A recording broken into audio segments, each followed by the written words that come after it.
आपकी उम्र है 18 साल की और अचानक एक दिन बैठे बैठे आपको एक आइडिया आता है। एक ऐसा आइडिया जो किसी ने पहले शुरू नहीं किया।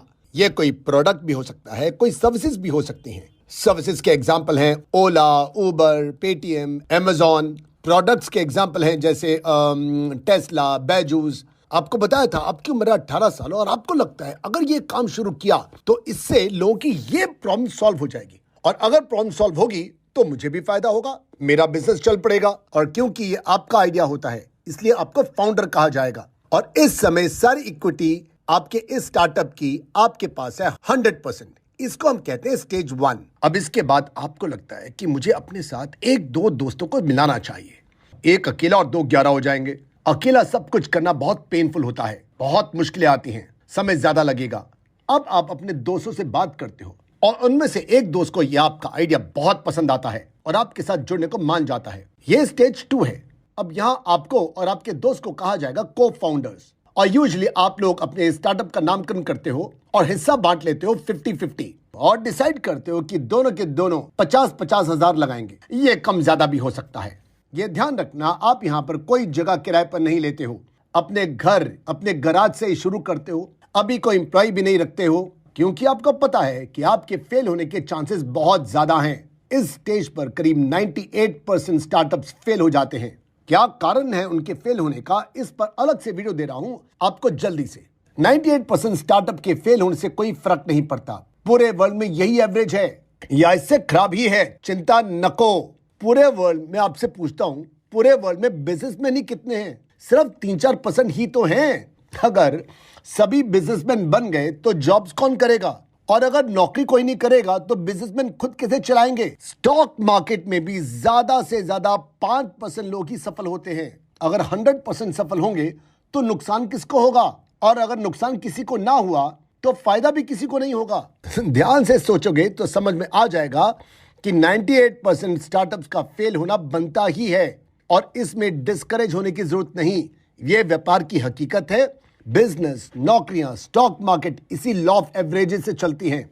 तो वापस चलते हैं। आपके पास लिमिटेड रिसोर्सेज हैं। आप कोई खर्चा अपने सर पर नहीं पालते। कोई किराए की जगह नहीं, कोई बैंक से उधार नहीं, कोई एम्प्लॉय नहीं रखते। आप लोग ही खुद स्टार्टअप का नाम, लोगो सब कुछ डिजाइन खुद करते हो। आप अब ढेरों लोगों से बात करते हो, अपना प्रोटोटाइप शो करते हो, लोगों से डिस्कस करते हो और अपने इस स्टार्टअप में चेंजेस लाते हो।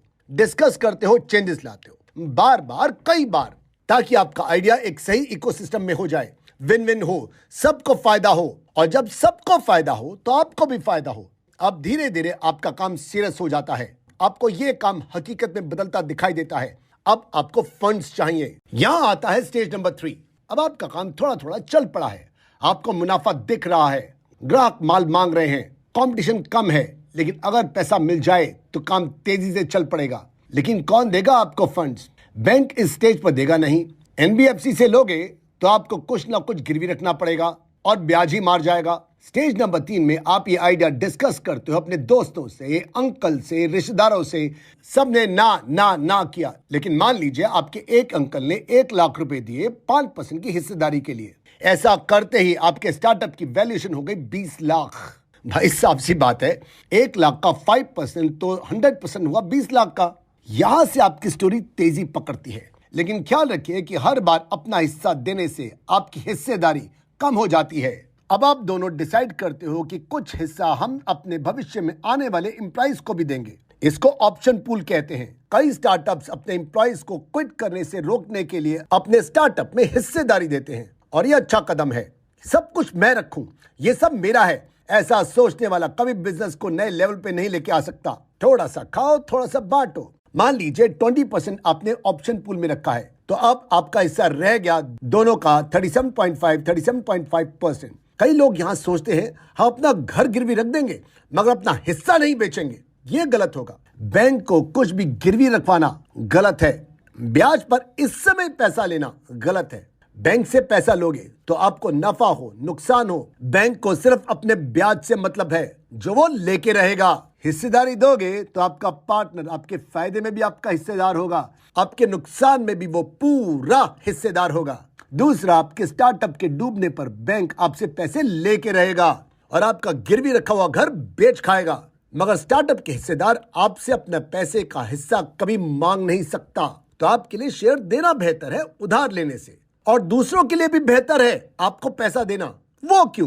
क्योंकि अगर आपका स्टार्टअप सफल हो गया तो एक एक को 100 के 1000, 10,000, 20,000 कुछ भी मिल सकता है।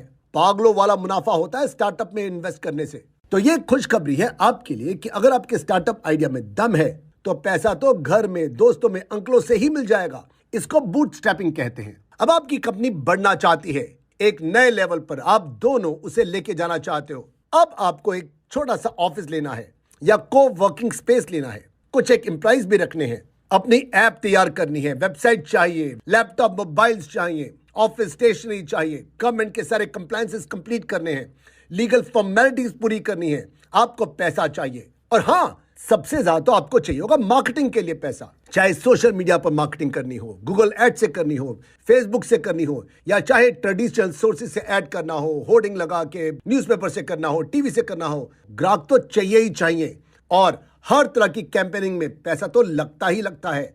तो आपको चाहिए पैसा। इस स्टेज पर लिए पैसे को सीड राउंड कहते हैं। यहां पर एंट्री होती है एंजल इन्वेस्टर्स की। ये एंजल इन्वेस्टर्स बिजनेस ओनर्स होते हैं। ये हर गली मोहल्ले में मिल जाएंगे। हर 50 अमीरों में से एक अमीर ये काम करता ही करता है। आज शायद हर 20 में से एक करता है। ज्यादातर अमीर अपना पैसा म्यूचुअल फंड में लगाते हैं, शेयर मार्केट में लगाते हैं या प्रॉपर्टीज में लगाते हैं। मगर हर 20 में से एक या 50 में से एक स्टार्टअप में फंडिंग करता है। और ये एवरेज स्टार्टअप के फेवर में बढ़ती जा रही है। सब अमीरों को, सब इन्वेस्टर्स को पता है म्यूचुअल फंड से मिलेगा 10 से 12%, शेयर मार्केट से मिलेगा मान लीजिए 15%। मगर अगर स्टार्टअप हिट हो गया तो जर्म सिद्ध हो जाएगा।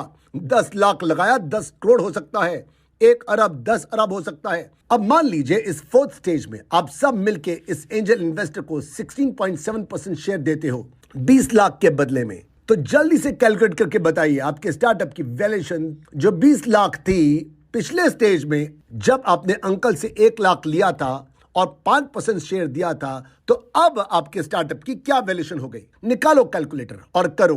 100 को डिवाइड करो 16.7 से और मल्टीप्लाई कर दो 20 लाख से। क्या आया? A few moments later. आया मजा? 1 करोड़ 20 लाख। 20 लाख से सीधा 1 करोड़ 20 लाख। यहां पर अगर आपके अंकल चाहे तो एग्जिट भी मार सकते हैं। उन्होंने कुछ महीनों पहले 1 लाख लगाए थे और 5% लिया था। अब उनकी इन्वेस्टमेंट की वैल्यू हो चुकी है 6 लाख। वो चाहे तो एग्जिट ले सकते हैं, अपना शेयर बेच सकते हैं। एंजल इन्वेस्टर्स को शार्क्स भी कहते हैं। शार्क टैंक वाले शार्क्स। ये शार्क्स न सिर्फ आपको पैसा देते हैं, ये आपको अपना एक्सपीरियंस भी देते हैं। अगर आपके स्टार्टअप में दम है तो आपको ये शार्क्स नहीं छोड़ेंगे। और अगर आपके पास ज्यादा चॉइसेस हैं और आप चुन सकते हो, आप बहुत बढ़िया सिचुएशन में हो। चुनो शार्क्स को। You are not a beggar, you are a chooser. उसी शार्क को चुनो जिसके पास पैसा भी है और एक्सपीरियंस भी है। आपके फील्ड का ही एक्सपीरियंस हो तो मजा आ जाएगा, और जिसकी मार्केट रेपुटेशन भी अच्छी हो। यहाँ ये ख्याल रखना, इन एंजल इन्वेस्टर्स की राय हो सिर्फ, इससे ज्यादा नहीं। डिसीजन आपका ही चलना चाहिए। अगर आपने ज्यादा शेयर दे दिए और पावर ज्यादा उनके पास आ गई तो कई बार ओनर को ही स्टार्टअप से एग्जिट लेना पड़ता है। आप देख रहे हैं सीड राउंड में आप ऊपर वाले फ्लोर पर हैं और आपके अंकल, एंजल इन्वेस्टर्स एटसेट्रा नीचे वाले फ्लोर पर। मतलब डिसीजन आपका चलेगा। अब बात करते हैं स्टेज 5 की। इसको सीरीज A, B, C कहते हैं। यहां पर एंट्री होती है वेंचर कैपिटलिस्ट की। यहां गेम बहुत बड़ी बन जाती है। यहां आपको पैसा बहुत ज्यादा चाहिए होता है। आपकी जरूरतें अब करोड़ों में पहुंच जाती हैं और आपको पता है कि करोड़ों का मिलना मतलब सीधा नेक्स्ट लेवल। और यहां तक पहुंचने में आपको 3, 4, 5 साल लग जाते हैं। ये औसत लेके चल रहा हूं मैं। बहुत अच्छे स्टार्टअप तो 1-2 साल में ही 5th स्टेज पर पहुंच जाते हैं। ये वेंचर कैपिटलिस्ट कौन होते हैं? ये वीसीज होते हैं। छोटे छोटे एंजल्स अपना पैसा लगाते हैं और एक फंड में डालते हैं। इस फंड के मैनेजर्स होते हैं और ये मैनेजर सोच समझकर हर स्टार्टअप की पिच सुनते हैं और अपने एक्सपीरियंस से उनमें पैसा लगाते हैं। ये स्टार्टअप्स के काम के स्पेशलिस्ट होते हैं। ये सुनकर बता देते हैं कि स्टार्टअप चलेगा या नहीं।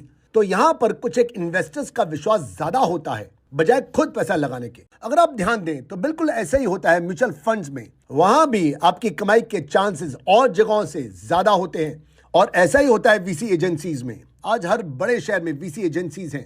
आपको चाहिए नेट पर जाके सर्च कीजिए, आराम से मिल जाएगा इनका पता। अगर आपको खुद इन्वेस्टर बनना है, इन्वेस्टर बनिए। अपने स्टार्टअप के लिए फंड चाहिए, फंड लीजिए, विजिट कीजिए नेट पर इनको। अब मान लीजिए आपने वीसी को अपने स्टार्टअप का 33.3% का 1/3 हिस्सा दिया 5 करोड़ कैश के बदले। तो बताइए अब आपके स्टार्टअप की वैल्यूएशन क्या हो गई? साफ सी बात है 15 करोड़। आप देख रहे हैं हर एक राउंड फंडिंग का आपके स्टार्टअप की वैल्यू को बढ़ा रहा है। पहले आपके स्टार्टअप को कोई घास नहीं डालता था, आज उस कंपनी की वैल्यू 15 करोड़ हो चुकी है। लेकिन ख्याल रखिएगा ये वीसीज आपकी पिच सुनते हैं और आपसे एक से एक बढ़कर टफ क्वेश्चंस पूछते हैं। आपकी तैयारी पूरी होनी चाहिए। इनसे झूठ बोला ना तो ये पकड़ लेते हैं। यहां पर मैं ये मान के चलता हूं कि आपको पता होगा कि आपको अपनी कंपनी की वैल्यूएशन कैसे निकालनी है और क्या आप डिमांड कर रहे हो। वैल्यूएशन हमेशा पोस्ट मनी ली जाती है, प्री मनी नहीं होती। वैल्यूएशन निकालने के बहुत सारे तरीके होते हैं, लेकिन इस समय मैं उसकी डिटेल में नहीं जाऊंगा। मान के चलते हैं कि वैल्यूएशन आप फ्यूचर पर निकाल रहे हो, एक्चुअल में आपकी वैल्यूएशन कम है और आपने जो पिच किया है वीसीज को, उसमें आपने कहा है कि फ्यूचर के हिसाब से आपकी कंपनी की सेल 10 गुना बढ़ जाएगी और आप अपने पिच से प्रूव करके दिखाते हो। और उस वीसी को आपके पास्ट परफॉर्मेंस से, आपकी टीम से, आपके एक्सपीरियंस से लगता है कि चाहे आप कहानियां कर रहे हो मगर आपकी कहानी में दम है। और वो वीसी आपको फ्यूचर कैलकुलेशंस के हिसाब से 20 करोड़ के लिए अपना ये 33.3% शेयर लेता है। उसके शेयर लेते ही आप सबके शेयर कम हो जाते हैं। ऑब्वियसली 33.3% शेयर निकलेगा तो आपके शेयर से ही। इससे तो आप सबको नुकसान हो गया। नहीं हुआ नुकसान। कैसे? भाई आप दोनों फाउंडर्स के पास थे 31.2% शेयर्स, वो रह गए 19.2%। अंकल के पास ये 4.2%, वो रह गए 2.6%। ये तो शेयर डाइल्यूट हो गए, ये तो नुकसान हो गया ना। नहीं हुआ नुकसान, बल्कि फ्यूचर वैल्यूएशंस के कारण ज्यादा वैल्यूएशन निकलने से चाहे शेयर्स कम हो गए मगर उन शेयर्स की वैल्यू कहीं ज्यादा हो गई। शेयर्स आपके पास उतने ही हैं, कम नहीं हुए, बल्कि उनकी वैल्यू बढ़ गई है। मुबारक हो आपको। कैसे? नहीं समझ में आया? अगर वीसी ने 20 करोड़ लगाए और 33.3% शेयर लिए तो अब आपकी कंपनी की टोटल वैल्यू हो गई 60 करोड़।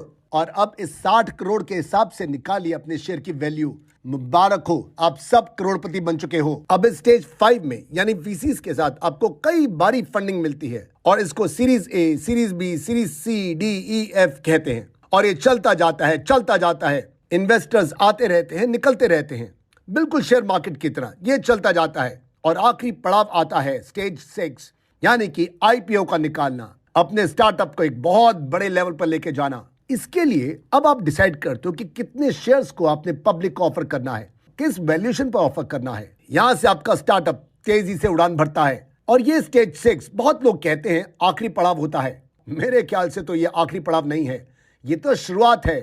धीरूभाई अंबानी ने रिलायंस के शेयर्स निकाले थे 1977 में। क्या बाढ़ आई थी मार्केट में। छोटे छोटे कस्बों में लोगों ने सुना भी नहीं था शेयर मार्केट का, लेकिन धीरूभाई के आईपीओ में इन्वेस्ट किया। अब आप बताइए वो आईपीओ जो धीरूभाई ने निकाला था 1977 में 45 साल पहले, क्या वो आखिरी स्टेज था या शुरुआत थी? जी हाँ, आईपीओ भी शुरुआत होती है और इसके बाद भी और इन्वेस्टर जुड़ते जाते हैं और आप ज्यादा शेयर निकालते हैं। तो ये थी आज की वीडियो कि कैसे स्टार्टअप्स पैसे को जुटाते हैं। आप लोगों के रिस्पांस पर ये वीडियो बनाई गई। आप लोगों ने भर भर के लिखा था स्टार्टअप पर फंडिंग के लिए। बताइए कमेंट करके कैसी लगी आज की वीडियो और बताइए किस किस टॉपिक पर आप वीडियो चाहते हैं। सब्सक्राइब कीजिए अगर आपको चाहिए आगे आने वाली वीडियोस। नए आए हैं तो नाम भूल सकते हैं आप मेरा। सब्सक्राइब करेंगे तो यूट्यूब आपको भूलने नहीं देगा। शेयर भी कीजिए इस वीडियो को व्हाट्सएप ग्रुप में जहां जहां आपको लगता है इस वीडियो की जरूरत है। और हम लोग मिलते हैं मेरी नेक्स्ट वीडियो में। बाय बाय, शब खैर, बी सिंह of videos and good night.